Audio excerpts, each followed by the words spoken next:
আজকে আমি রান্না করছি গন্ধরাজ মুরগি। এই গন্ধরাজ মুরগি রান্না করবার জন্য গন্ধরাজ যেমন লাগবে এবং পাতিলেবুও লাগবে, কেননা গন্ধরাজ লেবুতে তো এমনিতে রস খুব কম হয়, কিন্তু ম্যারিনেশনের সময় একটু যদি পাতিলেবু না দিই তাহলে ঠিক মতন ম্যারিনেটটা হয় না, চিকেনটা টেন্ডার হয় না। এই কারণে আমি আধখানা প্রথমে দিচ্ছি হাফ টিস্পুনের মতন নুন,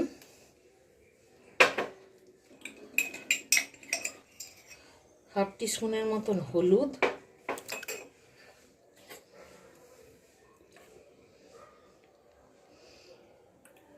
ওয়ান টিস্পুনের মতন আদা রসুনের পেস্ট,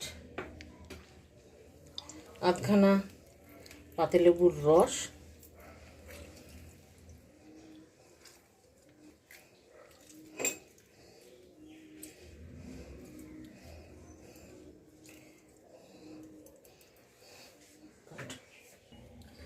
আর এইখানে আমি গন্ধরাজ লেবুর জেস্ট খানিকটা বার করে রেখেছি, এটা দেব হাফ টিস্পুন।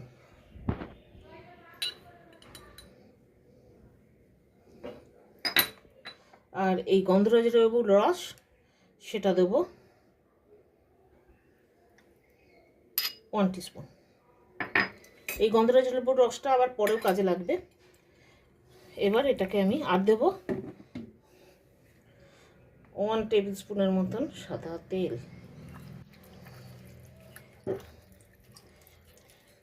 এটা করে 1 ঘন্টার জন্য যদি ম্যারিনেট করে রাখা হয় তাহলে মাংসটা খেতে ভালো লাগবে।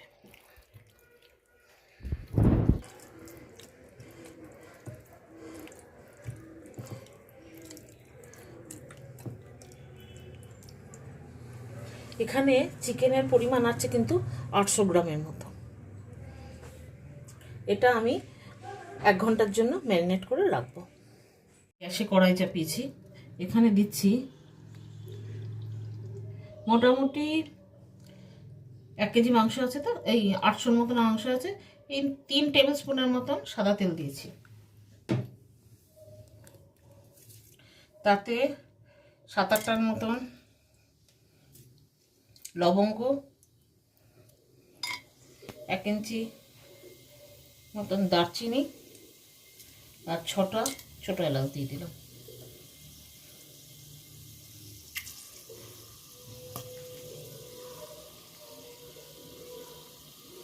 আর দিলাম 5টার মতন কাঁচা লঙ্কা চিড়ে দিয়েছি একটু। এবার 2টো বড় সাইজের পেঁয়াজকে ছোট ছোট টুকরো করে নিয়েছি।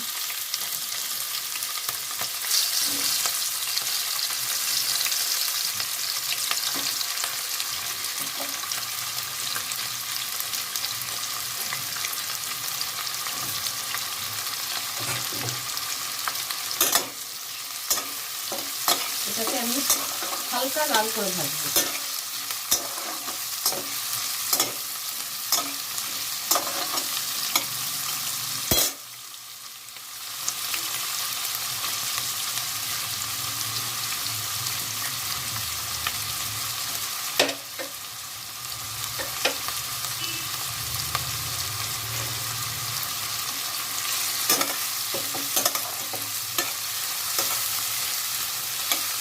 এটা হালকা লাল করে ভাজাবো।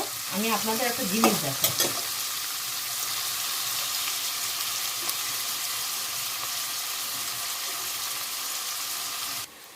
আপনাদের বলেছিলাম লেমন জেস্ট, এখন অনেকে জানতে পারেন আবার অনেকে নাও জানতে পারে, যারা জানেন না তাদের জন্য বলছি।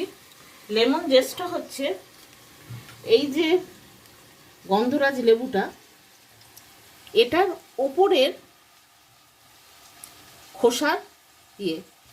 খোসার অংশ, এটা এই রকম একটা জিনিস কিনতে পাওয়া যায়, যেটা দিয়ে আমরা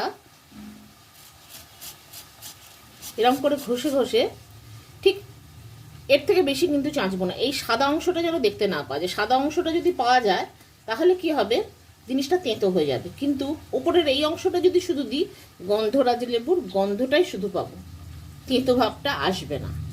এইটাকে বলে লেমন জেস্ট। এইটাকে এরকম ঘুরিয়ে ঘুরিয়ে ঘুরিয়ে ঘুরিয়ে আমরা এটার খোসার ওপরের অংশটা, যেটার মধ্যে লেবুর গন্ধ এবং লেবুর তেলটা থাকে, সেটাকে আমরা বার করে নিই। এতে ফ্লেভারটা খুব ভালো আসে।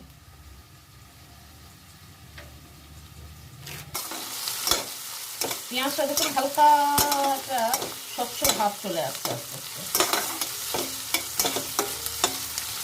আর একটু ভাজা ভাজা হলে আমি চিকেনগুলোর মধ্যে, ম্যারিনেট করা চিকেনগুলোর মধ্যে দিয়ে দেবো।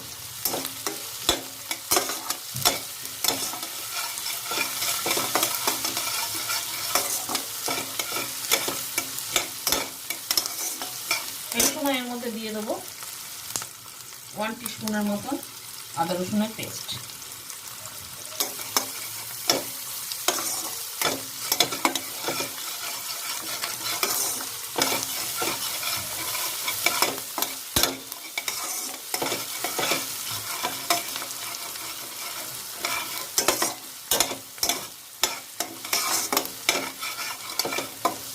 পেঁয়াজটা হালকা ভাজা ভাজা হয়ে এসছে, এবার আমি চিকেনটা দেবো। রসুনটাও ভাজা ভাজা হয়ে গেছে, পেঁয়াজটাও ভাজা ভাজা হয়ে এসছে, রসুনটাও ভাজা ভাজা হয়ে গেছে। এবার আমি চিকেনগুলোকে এর মধ্যে দিয়ে দেবো।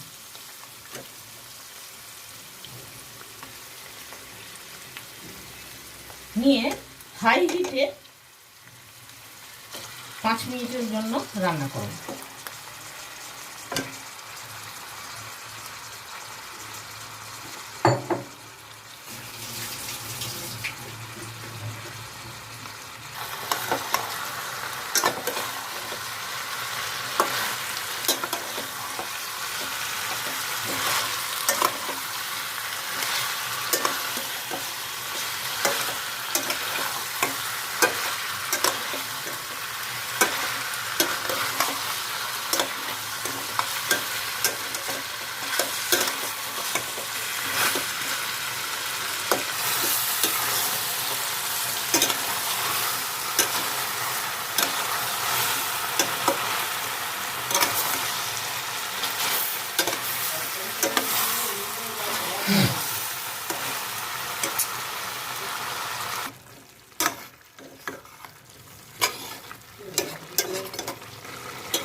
এটা হাই হিটে ভাজা ভাজা হয়ে গেছে, জলও বেরোতে শুরু করে দিয়েছে।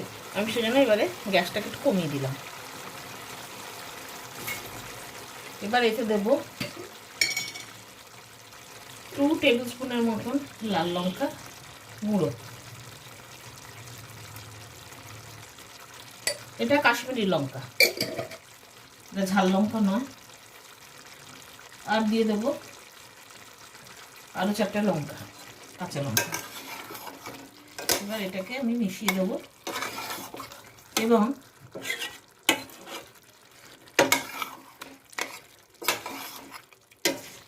মোটামুটি 10 মিনিটের মতো রান্না হতে দেবো,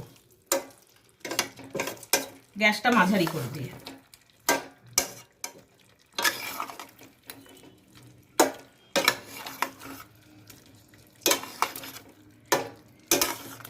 এই রান্নাটা খুবই সহজ, কিছুই নেই রান্নাটার মধ্যে। যে কেউ যখন তখন এই রান্না করে ফেলতে পারে। যারা কম মশলা খেতে ভালোবাসেন তাদের জন্য এই রান্নাটা সব থেকে ভালো। আমি এটা ঢাকা দিয়ে দিয়েছি 10 মিনিট, মিডিয়াম ফ্লেমে 10 মিনিট আমি এটাকে রান্না হতে দেব। চিকেন থেকে প্রচুর জল ছেড়েছে, আমি আর একটু ঘুরিয়ে দিচ্ছি। নিয়ে আমি এতে আর অল্প একটুখানি জল দেবো, নিয়ে এটাকে আর একটু সেদ্ধ হতে দেবো। কেন এখনো পুরো সেদ্ধ হয়নি, এখন পুরো সেদ্ধ হয়নি।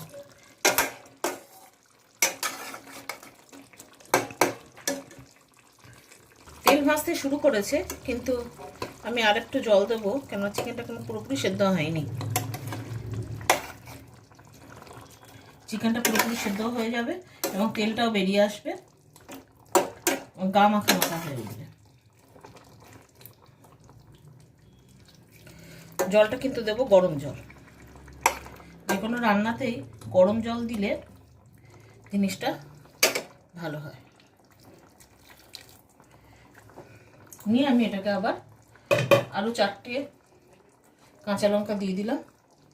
নিয়ে এবার আমি এটাকে চাপা দিয়ে দেবো আরও 10 মিনিটের জন্য।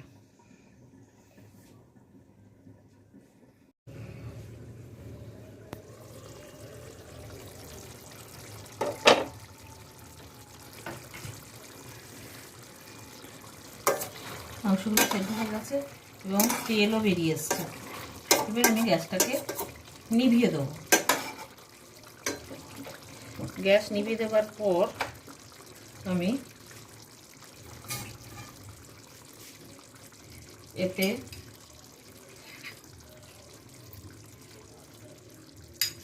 2 টিস্পুনের মতন লেবুর রস,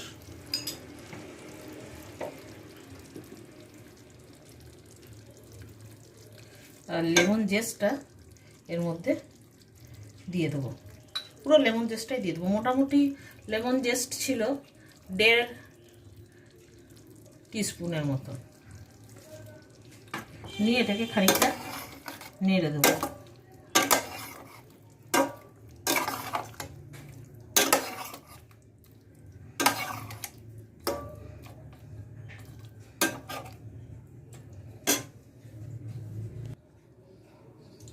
আর দেখতে সুন্দর লাগবার জন্য কয়েকটা কাঁচা লঙ্কা উপর থেকে ছড়িয়ে দিলাম।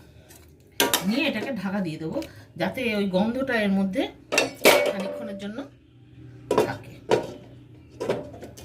হয়ে গেল আমার গন্ধরাজ লেবু চিকেন।